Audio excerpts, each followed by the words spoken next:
Kyrkait ke Kongres Mekraya gerak Kyndit thread harin bagi Kyrkait ke BJP Mekraya gerak banyak berhala hakmat ke Ophis ke Kongres Bahaban Haji Road Shillong mentaka sengi ke Strik Unailu aja pesan kini gerak penolong yang Kyrkait ke Kongres ban mi lang na Ophis ban penpai lang ya ke sru jing penrem ya ke BJP kadba dang ya Kyrkait ke BJP harangkat ki plakat nakmat ke Kongres Bahaban Kyrkait ke Kongres ru gerak am na jerong ke Ophis ke hala lang persya yang BJP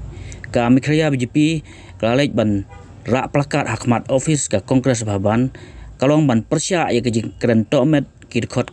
bat kinongilang ke Kongres ya ke kemiu Prime Minister Narendra Modi hak jingilang bolong dangsian ha Bihar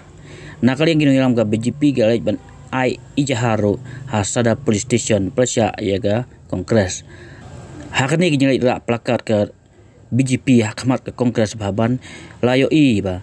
kami ru kat maktin ha pedeng jong kini akan hon Kyrkait ke BJP gerak yang ru hakmat mar persya ke Kongres Bahaban rengkat ke plakat dak ke penrem ke Kongres katba Kyrkait ke Kongres pat ru naka Ophis gerak penrem ke BJP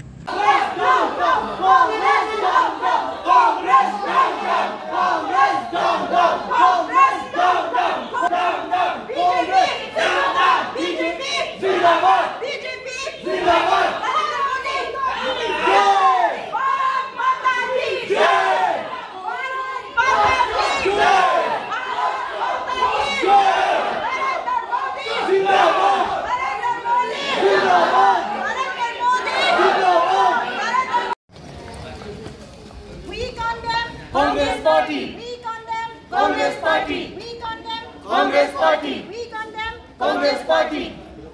Kejiguan tentang ini ban persya. Ya kejiguan COVID election jamu Rahul Gandhi apa Bihar ban keren ya kitin jong katbi kabalayap jong Narendra Modi ban wanra yang kini haba ke politik ngaslokam ya hal. Ipetran jur ya ke Kongres Parti ke ba layat laj yang pun usam ha ke long yen ke long sep hal ban ke parti gidan la ke jong ke hok ban persya ndai ban le ban keren ya ke yen ke sem kantom ya ke kebi jogu ke baladon hapo ke jibang kuai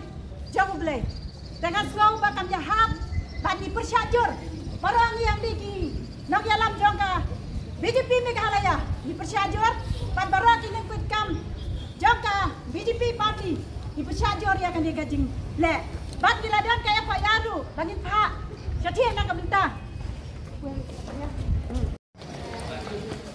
we condemn Congress Party. we condemn Congress Party. we condemn Congress Party. we condemn Congress Party. kejiguan tentang ini ban persya ya kajing kejiguan COVID election jamu Rahul Gandhi apa Bihar ban keren ya kitin jong katbi kabalayap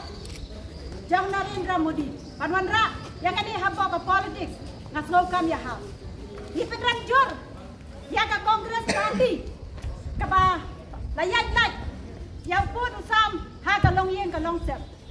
hal ban ke parti gidan la ke jong ke hok ban persya ndai ban le ban keren ya ke yen ke sem kantom ya ke kebi jogu ke baladon hapo ke jibang kuai jogu ble dengan slow bakam ya hab ban di persya jur barang yang diki nok yalam jong ke BJP Meghalaya di persya jur pan barak ini kutkam jangka BJP Parti di persya jur yang akan digajing le ban diladan kaya Pak Yaru bangin Pak setia nak pemerintah